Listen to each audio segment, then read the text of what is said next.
யாரா ஜக்கம்மா பழைய சிலையை தலையில சுத்தி பேசிக்கிட்டு இருக்கியா? மை தடவை இப்ப எப்படியா இருக்கு? மைய தடவைனா கருப்பா தான்டா இருக்கும். இந்தயா என்னன்னு பாத்தியா நீ? கண்ணுக்கு போடுற மைய 3 டப்பா 1,000 ரூபாய்க்கு வாங்கிட்டு வந்து தெருவுக்கு 50-100 சம்பாதிச்சுக்கிட்டு இருக்காம இவன் வைத்தியத்தை பத்தி கேட்டுக்கிட்டு இருக்க. நீ அறிவு இருக்காயா அவனுக்குலாம்? கம்ப்யூட்டர் காலத்துல 1/2 மணி நேரத்துல 5 லட்சம் வியாதியை போய்கிட்டு இருக்கேன். அதை விட்டுவிட்டு இவன் உடுக்கையில வைத்தியம் கேட்கறியே? சும்மா இருங்க தம்பி, வைத்தியம் பார்த்து நாங்க வாழ வழி சொல்லிட்டு இருக்காரு. யார் இவன்? இவனுக்கே வழி இல்லாம தானே உடுக்கை தூட்டி வெளியே வந்துட்டான். எதுக்குமே பயப்படாத என்னையவே ஒரே கத்து கத்தி தவ வச்சு புட்டிய பாவம். அந்த அப்ராணி பையனா நீ என்ன போடு போட்டு வச்சிருப்ப? ஏய், மூக்காந்தண்டைய சேர்த்து ஒரே குத்து குத்துனேன்னு வச்சுக்க.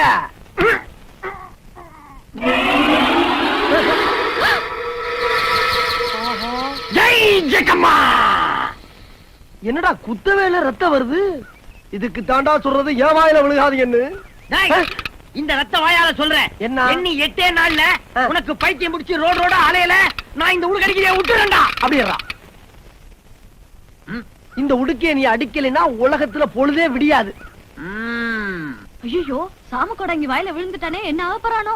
ஆமா, அவன் வாயு பெரிய தூர் எடுக்காத கிணறு. அதுல போய் நான் விழுந்துட்டேன், நீ தூக்கி விடு. போத்தா வேலை ஏத்தவல.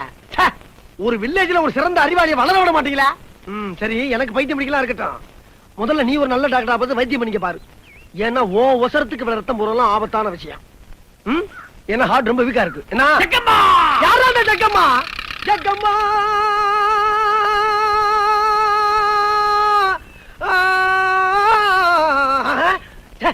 என்ன வார்த்தையா பேசிக்கிட்டு நம்மளுக்கு பாட்டா வந்துகிட்டு இருக்கு. ஓஹோ, ஒருவேளை நீ சொன்ன விஷயம் எது நமக்கு ஆரம்பிக்குதா? ஒரு விடையில்லாத பேரை சொல்லிட்டு போயிட்டானே. பாப்பா, இவன் சொல்லி என்ன ஆக போகுது?